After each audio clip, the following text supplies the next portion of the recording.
Hey y'all, welcome back to Thank You for Your Obedience with your girl Sam I Am. Today we have a special guest. Would you like to introduce yourself? Would you like me to introduce you? You can introduce me. This is the one and only Jeremy Smith. Y'all, everybody give a round of applause. And today is special because this is an altar, y'all. Amen. You like that? Yes, this is damn, I was remembering it to tell y'all what it was from Coco. I'm sorry. No, you're fine. It's called Alibri. No, that's not what that was the dog. What did they call it? I'm sorry, y'all carry on. Where we are taking... Ofrenda.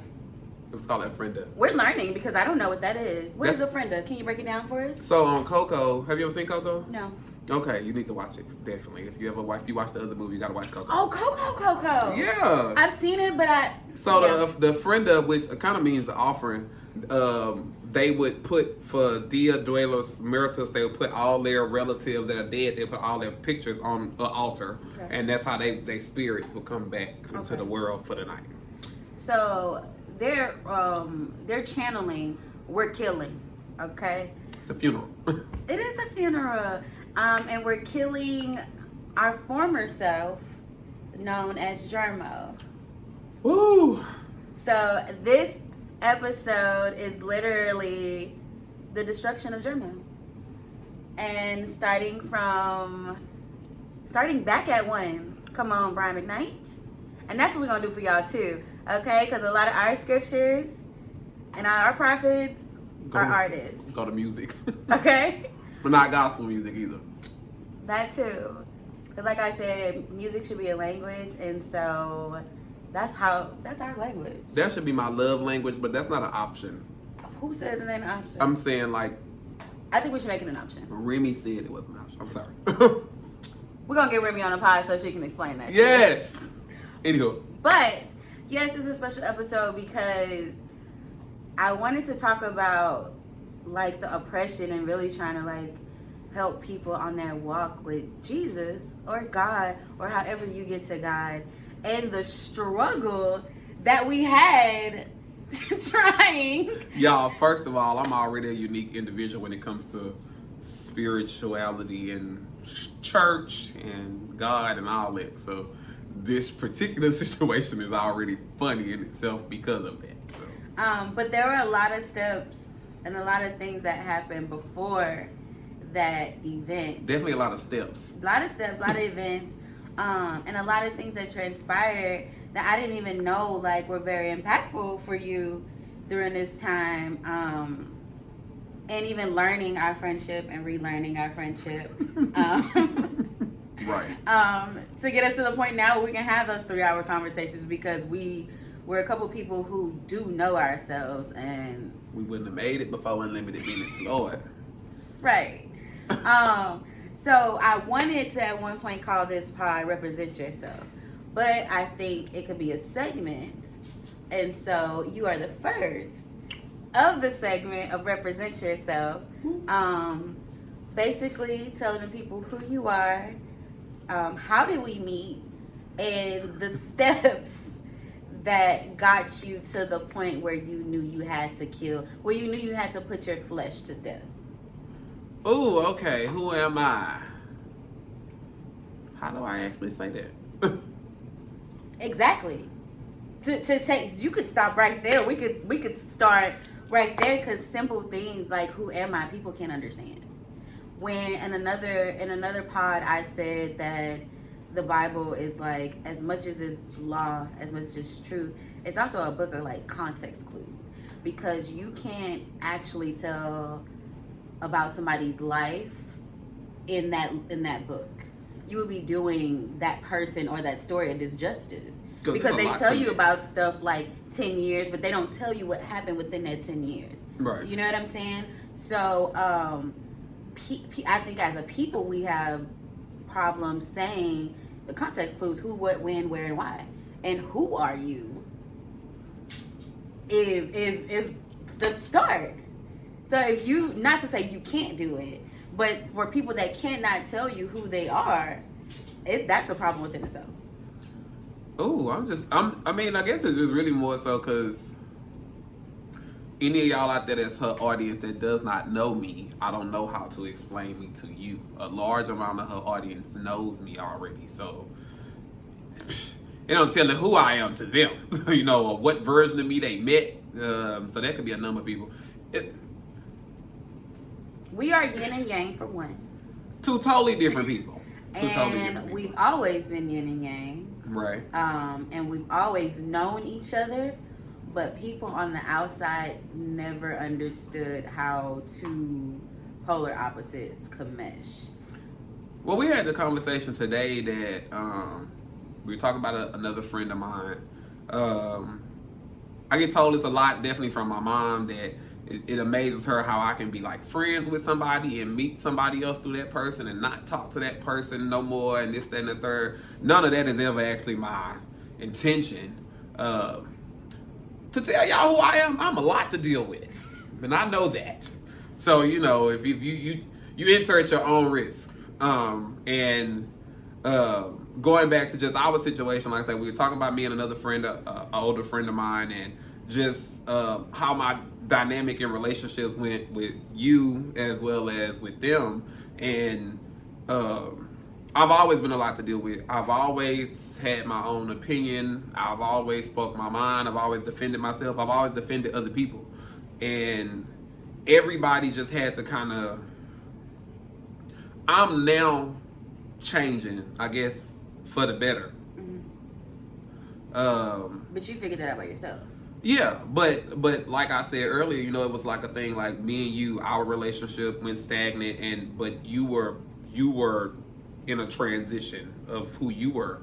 And for me, it's like, it's not a thing that I hate y'all or I don't want to do. It's just like, I'm not finna let who I are, you know, I've been this person. Mm-hmm. I'm not finna let that person try to make y'all be and make you not change and make you not go through what you gotta go through mm-hmm. in order to get on the other side, mm-hmm. or, you know, wherever you need to be. So, you know, that's really how our friendship actually works. Samantha has always been, listen to his words, a completely different individual. And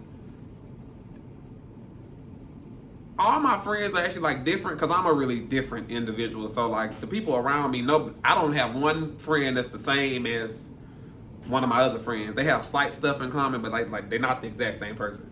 But she's always kind of been a loner to a certain extent. But what made us become close is because at the time, her parents started over for whatever reason. At the time, we were both the only child of a single mother. So that's how we meshed. That's how we meshed. Now, but how we met because I'm a fat ass. I'm a queen of the South. She used to sell candy. So her and her cousins used to sell candy. So okay, let me get y'all a small little background about me. You boy failed 8th grade. Woo. Okay, you gonna give him that? I'm okay with that. Pause. First of all, before we even start going, thank you for your transparency and your vulnerability. Because I didn't know we was going to go there, but continue. I tell everybody that story, so it doesn't make a big deal. It doesn't make a big deal to me. That's a part of my life, whatever. So I had already met her through her cousin that I was really close with. And so, of course, me having to repeat 8th grade, all these kids that I knew, I'm in the same grade with them now. I used to be a candy crackhead. So Samantha sold all the lollipops, Jolly Ranchers, Airheads, all that shit. I'd be to spend $20 with her every morning, and they're like real life. Don't ask me where I was getting this money from because I don't actually remember, but I really would wipe her out in the morning and it'll take me through the whole day. Middle school was stressful, and definitely repeating 8th grade again. But like you said, from us having single mothers and we became brothers and sisters. sisters Before? Our parents met because of us. They act like they know each other. So from what it seemed like, in them talking, they realized they kind of crossed.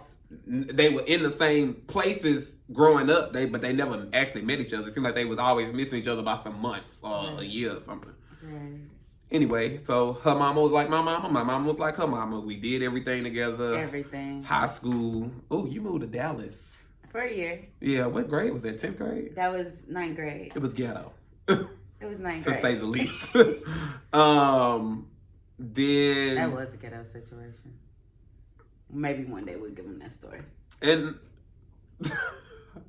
in my life, it was a ghetto situation. I had a lot of that going on with all of y'all in high school. All y'all was leaving left and right. Ghetto. Anyway, probably around 11th grade, maybe, our relationship kind of like started to dissipate because. No. You think it was before? What? It was after. We was at high school. I was working. I had a car and everything. It was like in the 20s. No, top of 20s. It was top of 20s. In high school? Mm-mm. We got through high school. I was graduating. We was at when you was graduating. It was after. It was like 20. So like if we would to stay in college, entry level college years. Y'all, for real. I another thing about me, I didn't turn 32 this year. I turned 1, so anything before that don't exist. So I real life don't. Everything's not gonna be accurate. Well, either way, whatever. At some point, like our friendship, started to dwindle, and it wasn't I was mad at her thing. Like a part of her original personality. That's why I'm glad she got the one she got now. She was too soft, and she was too nice, and she was too to do for everybody. And I kind of was the same way. I just was never as soft as Samantha. And so then, like, I was always trying to be the defendant on behalf of Samantha. But like learning things, like I actually have siblings that I didn't grow up with.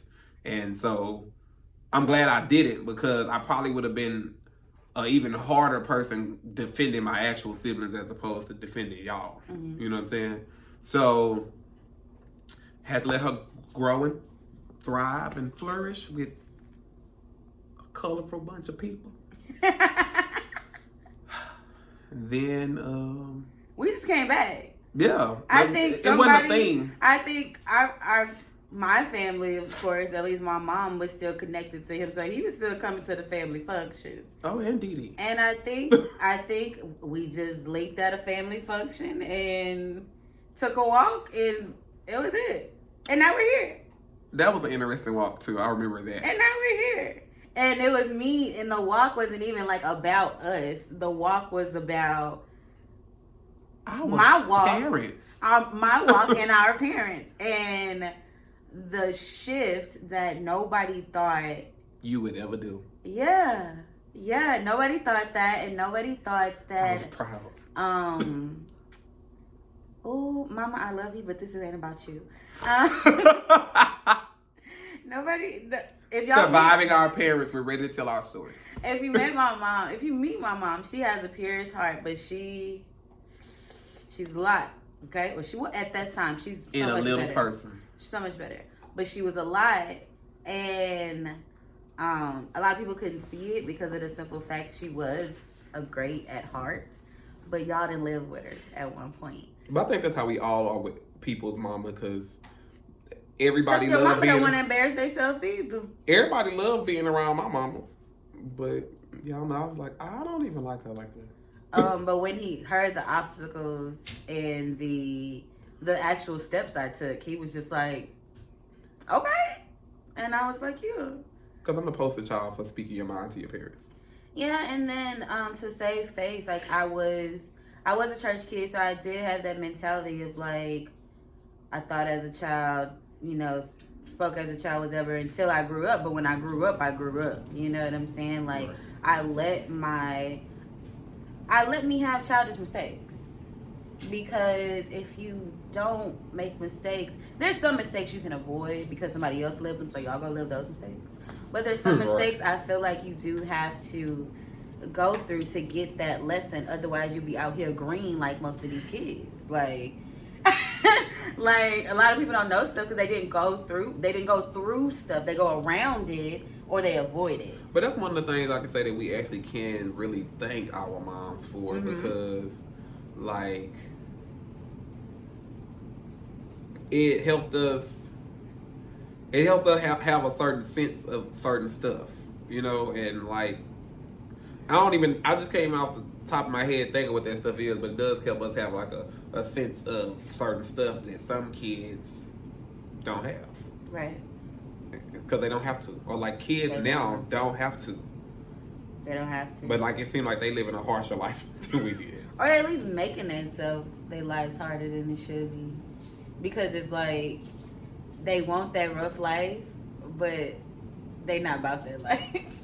Be like, huh? Like imagine when we had to look up shit in the encyclopedia. Right. You got Google. Right. That's a minor thing though. Yeah, so throughout this time, like our relationship has grown so beautifully. I can say, and you can attest to this too, like you said, you've known me this whole time. Like you're one of my oldest, longest friendships. Yeah, say longest, don't say old. But no, because when you say about 15 years. In the words of Landry, we've been friends longer than some of y'all siblings been alive. At least mine's for sure. Definitely. Mine's for sure. So he genuinely sees like all your transitions. Thank you. That's really Thank that's what I said. I've seen every version of Samantha. Thank you. So he is somebody that could attest to a lot of things that that's happened recently. He was actually there the day before Mercy died. And I actually feel bad about that because I feel bad because of the first thing that happened the night before. First of all, okay, so y'all, I gotta be selfish for a moment. No, because this is why we're here. I'm about to brag about Samantha, but it's about me. Okay. So the night before her dog passed, just a night out with friends. Nobody saw how the night ended was gonna go, but I don't think actually nobody even cared because how much fun we had. Samantha bought me flowers, y'all, and this probably ain't necessarily a big deal to everybody else, but like nobody really buys me anything. Like, first of all, some of my friends tell me that they won't shop for me because they feel like I have everything I ever wanted. That's fine. But nobody buys me stuff like the way I do people. Like, I'll buy somebody just because I saw something that they mentioned if I got the money to get it. But like flowers, nobody buys men flowers, first of all. Talk about it. So that's the whole thing. Like, y'all can buy us flowers and stuff. Talk about it. Samantha brought me some flowers, y'all, in the club. And I was in there crying. Real tears. And I wasn't even drunk. It's just like it was unexpected. And just like today, you know, it was like, she was like, I got you something. She had been, I got you something. And I was like, what is it? Just like, I got you something. So, you know, I was shocked that it was flowers. And like, they didn't make it 3 or 4 days because I didn't know what to do with them. But the thought of them actually actually kind of helped me get over what I had been through earlier in the year. You know what I'm saying? And I had no idea. And nobody did. I had no idea, and I was giving you flowers for that reason. I was also been giving flowers all year, so it wasn't just like this moment to not, you know, take away from the specialness of it.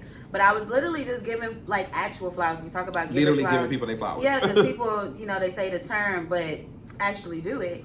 And I did it, and I actually went to a fashion show from somebody I went to school with us, Ryan. Oh, Ryan, yeah. Gave him flowers as well. And so I was like so compelled because I was going through something in that time, and you were pulling me out of it to say, just come outside. Yeah. And so that was just like me saying, you know, thank you, you know, for bringing me out and giving him this flowers. I feel like, and you can kind of take it a step forward, I feel like as it came to circle, it was like me giving you your flowers to put on that grave.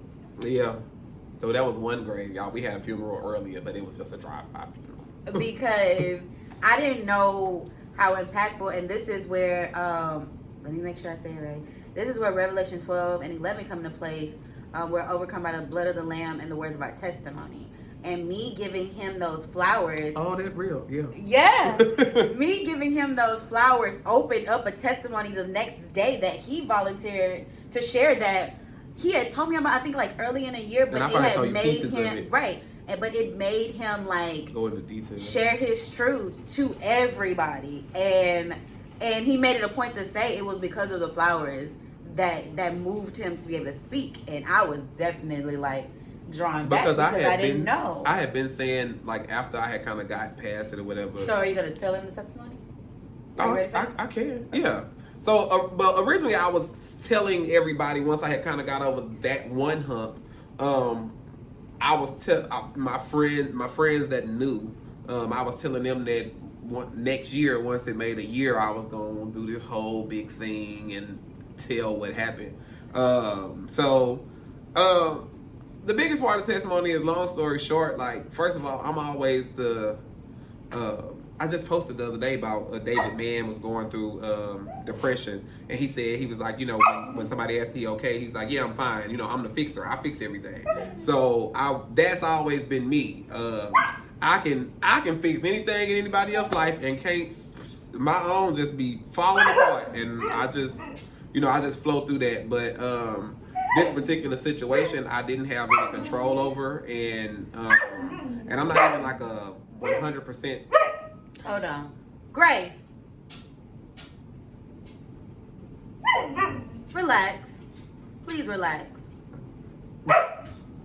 Continue. So I'm not even like a control freak. It's just that, like, certain things that I don't like, when stuff gets too far away from me, like I all I can do is kind of like shut down. And normally it's a shutdown for that day, and then, okay, I'm gonna go to sleep and we're gonna work on it tomorrow. But I got to the point, it had devastated me so much that I got to the point of I wanted to commit suicide. And I think I can't even per se if I ever had that thought, or if I don't know. I can't say that I've ever had that thought. But it was a real dark moment. And I guess getting the flowers actually just, like, I wasn't trying to hear nothing my mom was trying to say, first of all, in the moment when this was happening. So she called my aunt. So my aunt is my aunt Keisha is like the most neutral. She's like a super being in my head. And you would have to know her story to understand why she is that to me.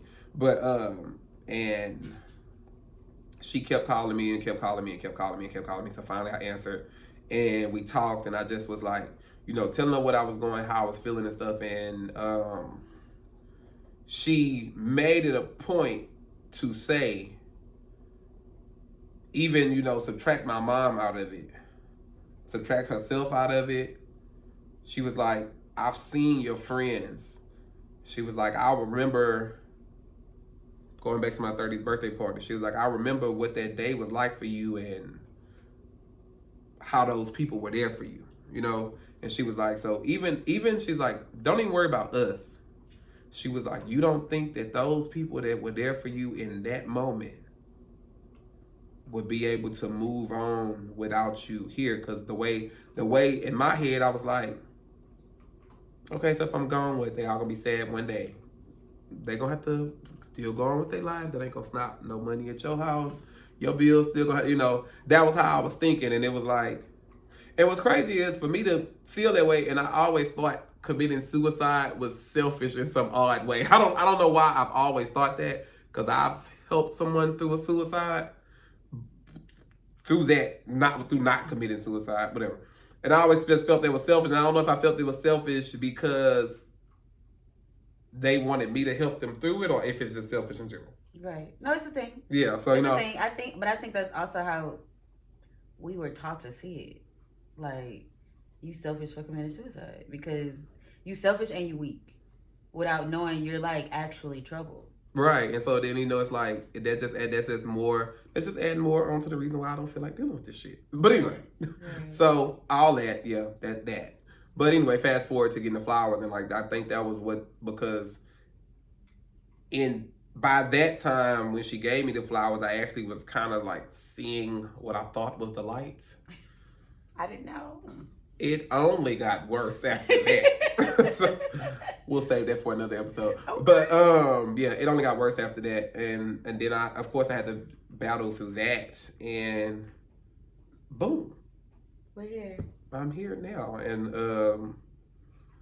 I don't know how she wants to. She may want to speak more about something else before we explain the funeral. Oh, we can can go there. Well, we can kind of go there because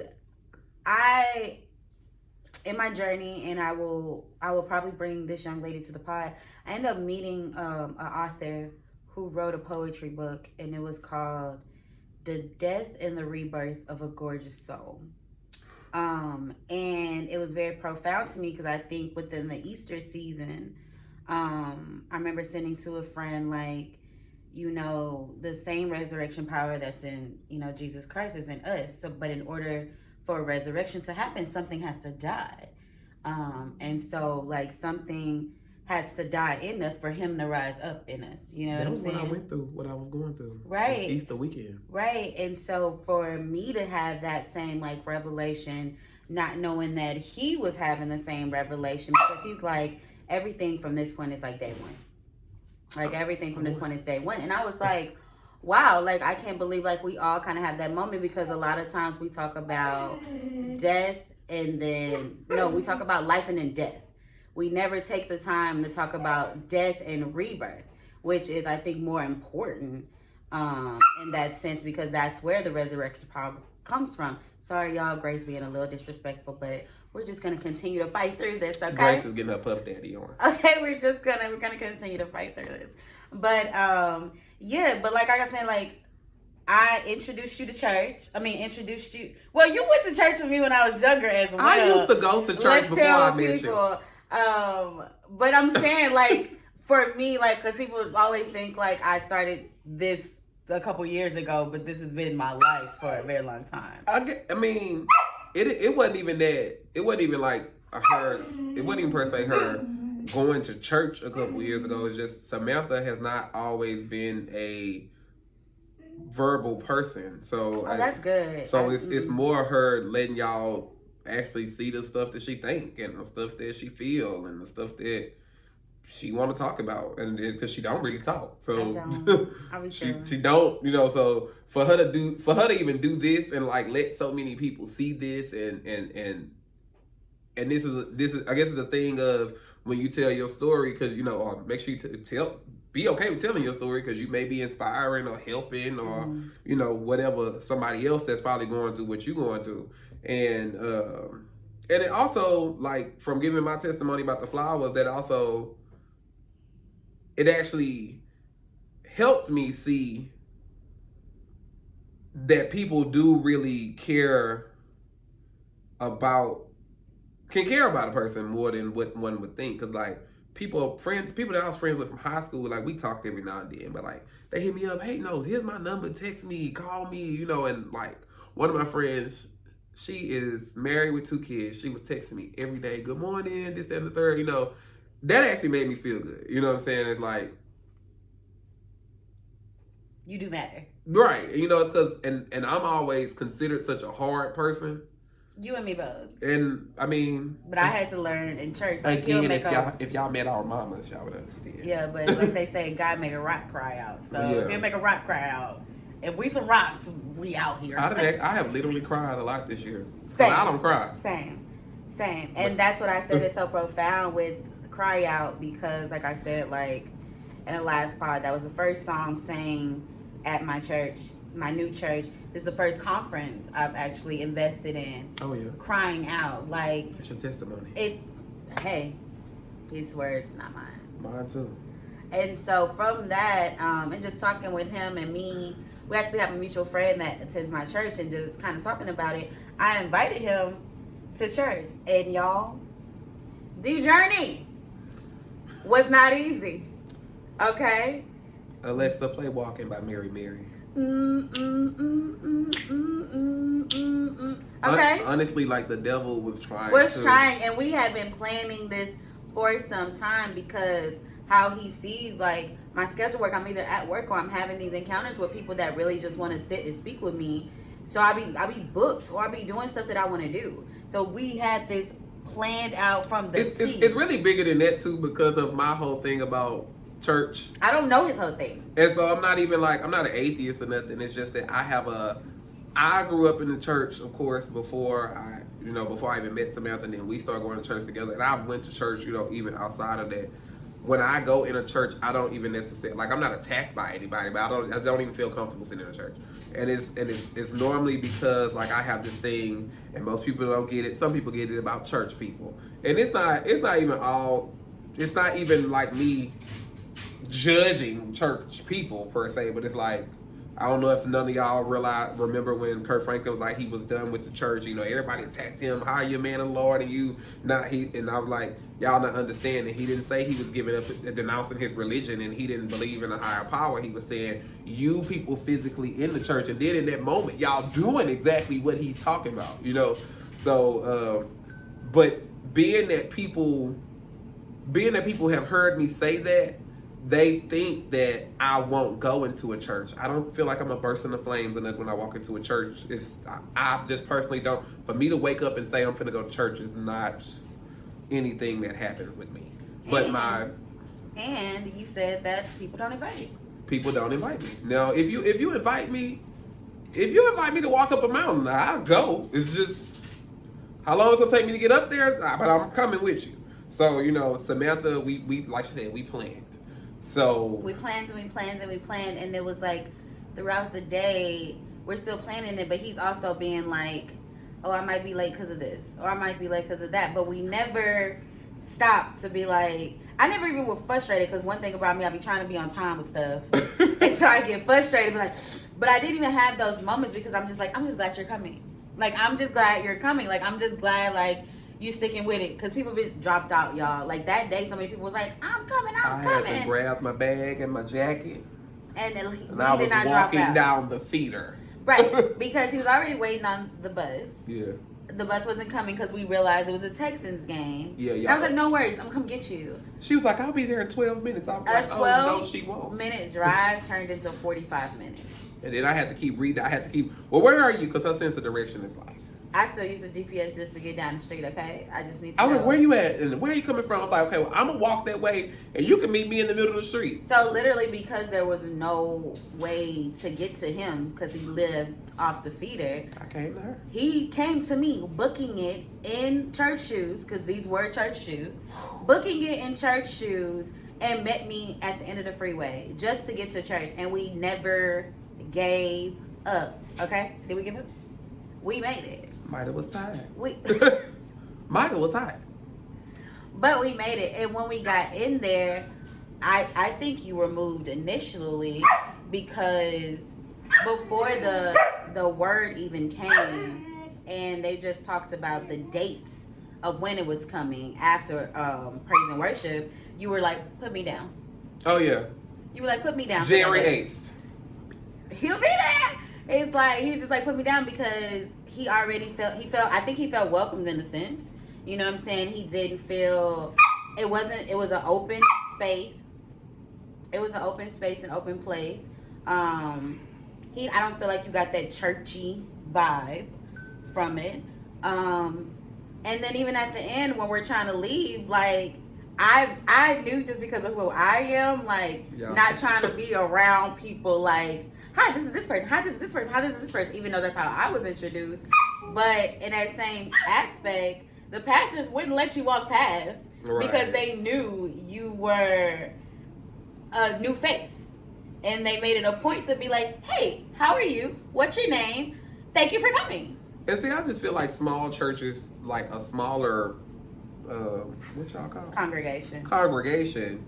I feel like that works better, because it just be like, in my head, it'd be like, there is no way the pastor knows everybody in this mega church. It's a thing. It is no way. It's a thing. They try though. The one I just came from, I'm not gonna say that he could do it, but if he could, he tried. He tried. But some people be booking it out of there. Okay. I was about to. But yeah, the whole day was a fun journey, and even what transpired after church. If I wasn't in the headspace, if I wasn't in the headspace that I was in from church, it could have took everything that he had just got from church and thrown it out the window, because I kept saying, y'all just better be glad I just came from church. I don't want, And like I say, even when I do go, when somebody does invite me, it does, you know, what makes me feel good about it is that I was there to support my friend. Like, you know, we have people that come to the clubs with us. We have people that go on trips with us. We have people that, we have people that do all that. But like you said, a bunch of people are dropping out. I'm a hobo, so I don't have a car. I'm glad I don't have one, kinda. But you know, probably would have been available, yo. No, girl, I don't do nothing.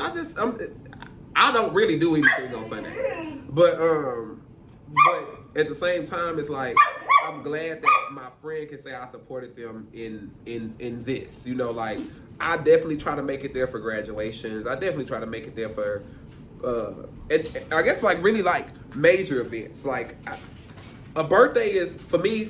My birthday is a major event. But other people like their graduations, their weddings, their kids' christenings. All my friends have kids. I don't have one, and I be at the birthday parties jumping all in the stuff too. I got this one over here, but that's about it. I don't even have one of them. So, you know, I was, and even like after church, Samantha was like, I want to take you out to eat because that's not what happened. Didn't even get my bill. It wasn't Samantha's fault. It wasn't my fault. But, you know, she's like, because I just actually want to thank you for coming. Because it's like, I could have easily went back in the house and said, Samantha, I'm not coming. So go ahead, go home. Because it had been almost like an hour at this point. Because he was already standing outside before we realized that his transportation wasn't coming. Right. Like that was already happening. And then me trying to get to him, it's just like it wasn't meant to be. But it was literally our efforts. Right. That got us. And I think in the time that I haven't been actively going to church, if you ask anybody that's close to me that has invited me, I made sure to get there somehow. So, you know, I guess I really do support people and everything unless I don't want to. But even it's rare it's really rare if I don't actually want. It's been more likely now for me not to want to, but that's because of me. Like I'm trying to get me together. That's it. But like. I can come support you at church. And then we talked about it. Then I talked about how I wanted him to be here. And he literally made it a point to make sure I put Mary, I'm walking. And it just dawned on me. I'm like, if this whole process is just me like, come y'all, come walk with me. Come y'all, come walk with my journey. And literally he's like, okay, I'm with y'all. Alexa, play and walk. I'm with y'all because I see the walk you're going and the trajectory in the direction you're going, and it seems like the right place. So we're already on that same frequency, so we might as well take this walk together. That literally could have been everybody's mantra for this year. 2022 has been ridiculous. And I thought it was bad for me. She might have thought it was bad for her, but like as you just see different stuff, like it really kind of have been bad for a lot of people. It was just really questionable, and it was just everybody was easily.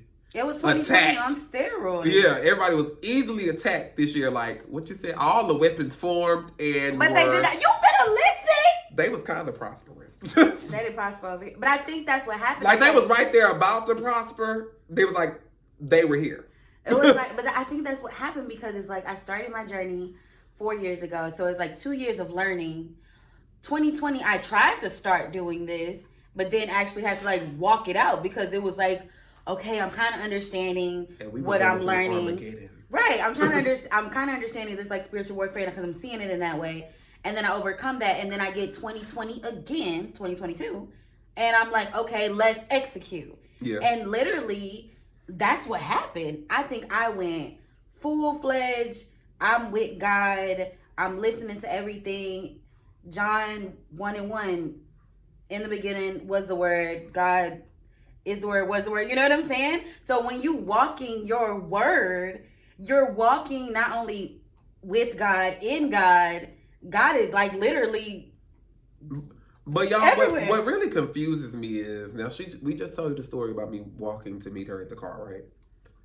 She calls me one day, like last week. She was like, I think I text her about something, and then she called me, and she was like, I'm glad you texted me because I had been meaning to call you because I had this idea. I was like, okay.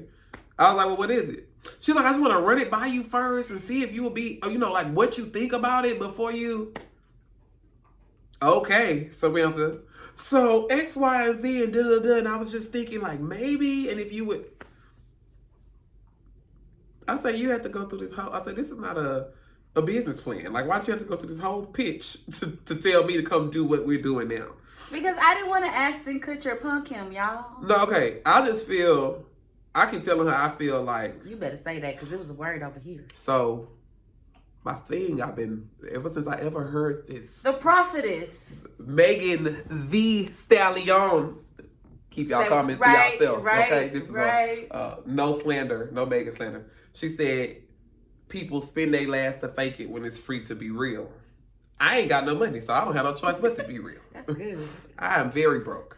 Don't declare that you're in a season. Transitioning. Amen. Cause yeah, I really am. Yeah. But I just feel like when you prepare somebody, when you give them that much advance, they got time to put their character on. This the only person y'all gonna get. And granted, y'all still getting like very raw meat, but like, you know. He was worse.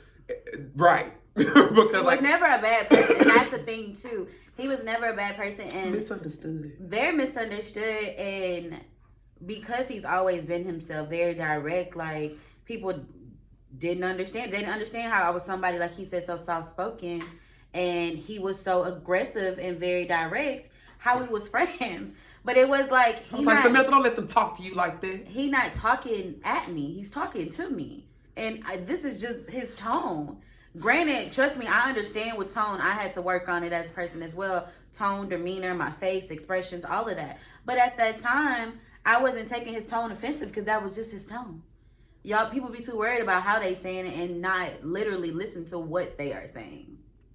Because listen, like it would take somebody that doesn't actually know me to think off, because people think I'm so mean. Now I can deal with rude and a smart mouth, but like I'm actually not mean. And so like people hearing me, like if we just somewhere and like I say something outlandish, because that's what I do. So, you know, somebody that don't know me, you know, they'll be all shocked. And I can't believe. Like, Relax. You don't even know me. Relax. So, you know what I'm saying? Like, because what I'm about to say is going to be worse. Or what I thought about saying was way off the Richter scale. And so, like, and I guess, like, now, because the day of high school graduation, people told me they thought I was a bully.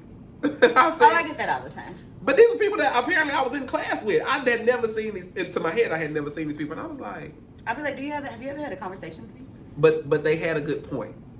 They was like, because every time we see, because come to find out, both of them said I had classes with them from 9th grade all the way to senior year. Had never paid them no attention.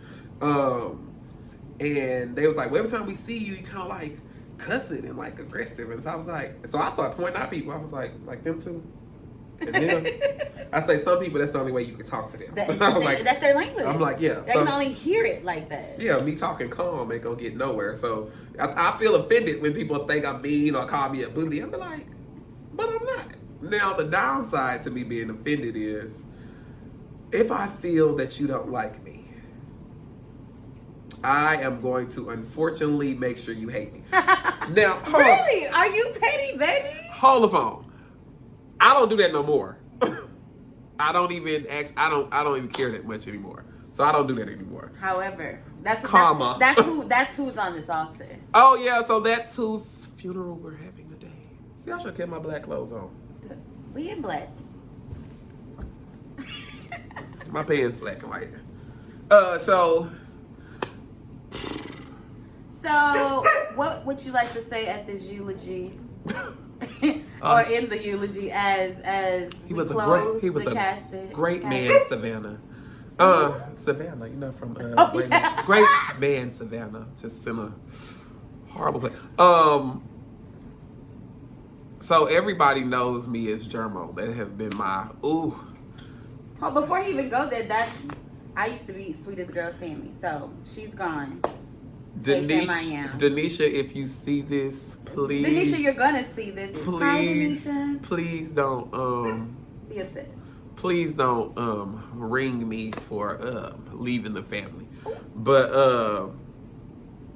you need to get Denisha on here. Okay. Hey, Denisha, come on by. But I've been Jermo since since middle school, and then it went from there to the real Jermo. It became a whole thing. I got hats, shirts, probably some shoes. I got a tattoo.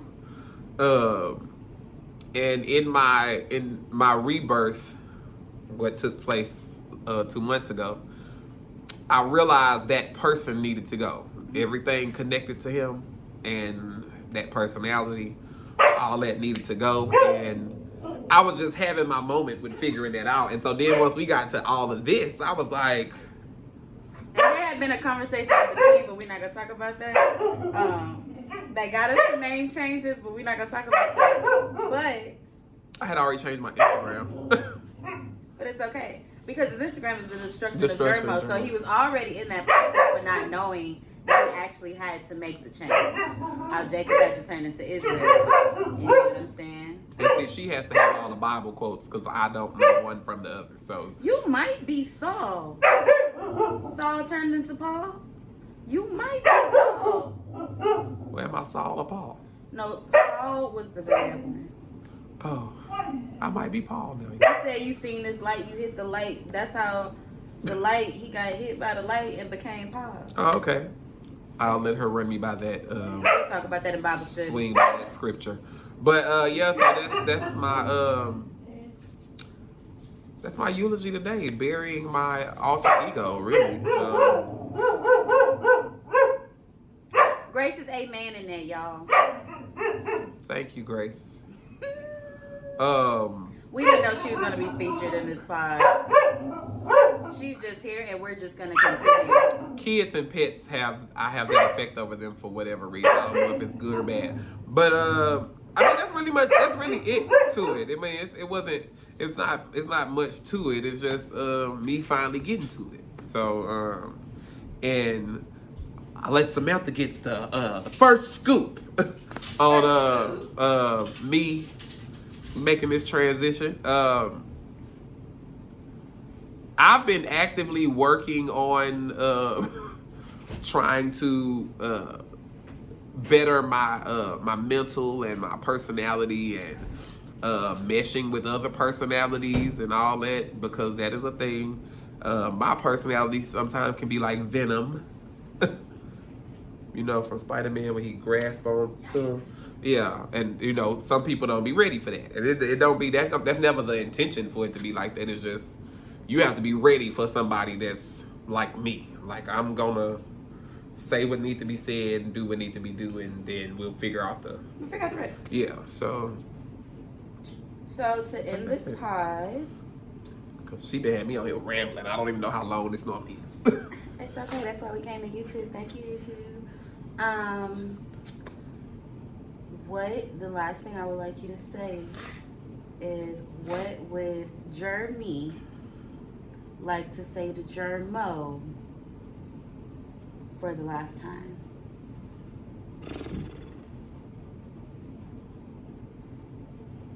And you know, the easiest way to describe them two people is like Nutty Professor when they separated. Sherman? Is that his name? Sherman and Buddy Love. So Sherman. I don't even necessarily know that I have anything to say. Like I just want I want that version of me to peacefully be at rest. That's good. I done raised a bunch of war in since middle school. Okay. And that battles real wars that I finally watched X-Men Marvel, so everything was Endgame for me. That's how I saw Prophecy. Yeah. Them movie directors and script playwrights and all that, they got a little work. Another thing we bond on is movies and music. Our whole friendship, so that's like I can relate more stuff to that stuff than the actual Bible. She gonna give you the biblical version that go with what I'm saying. But yeah, I done raised enough war, and I realized, like, I really be at peace now.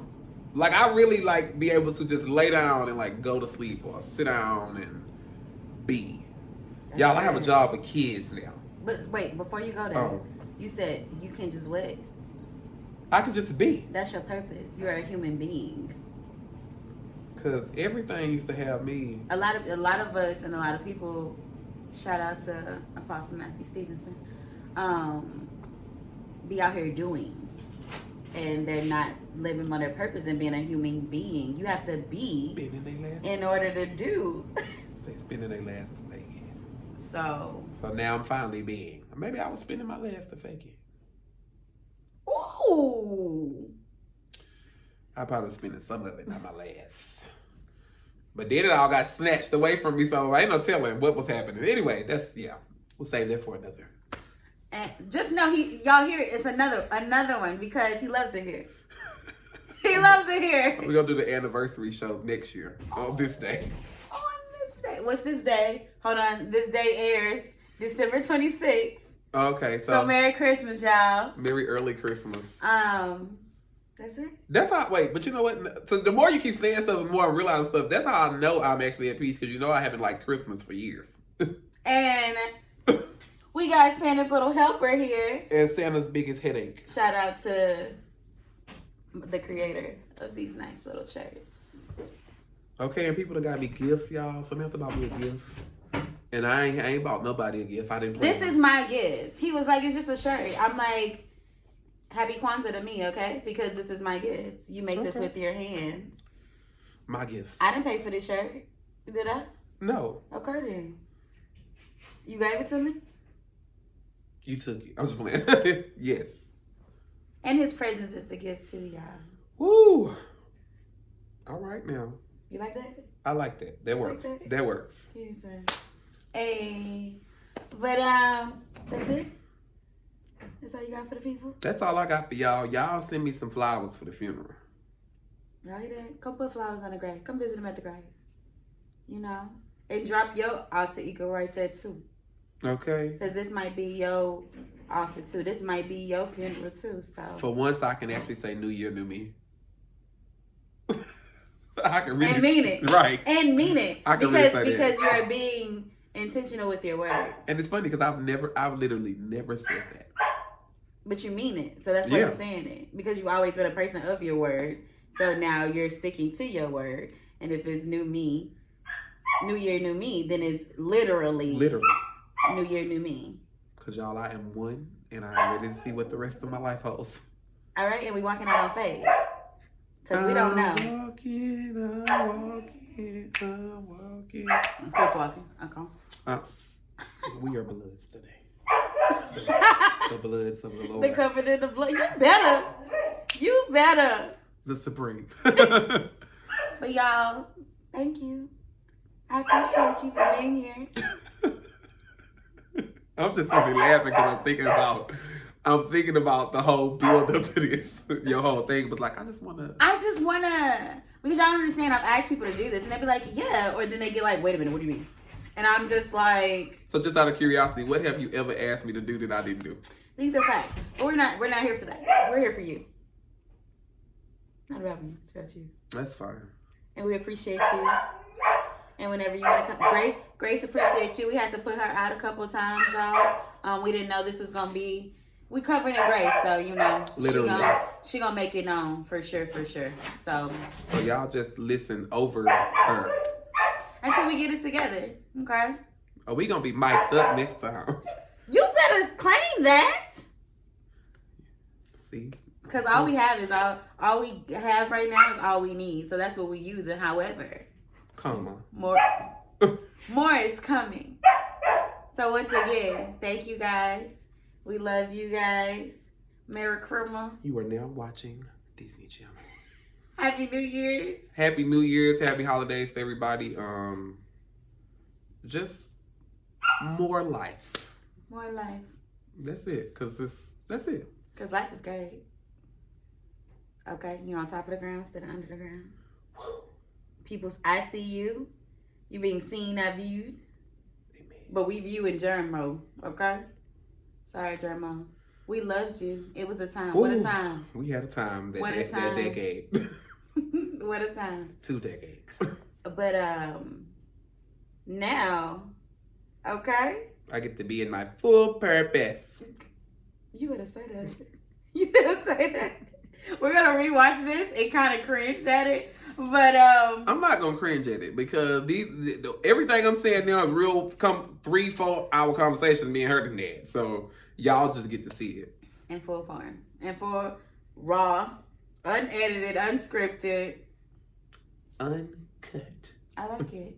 And with the uncut, we're gonna cut. We love y'all. We got somewhere to go.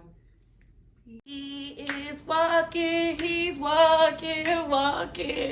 He is walking. He is walking.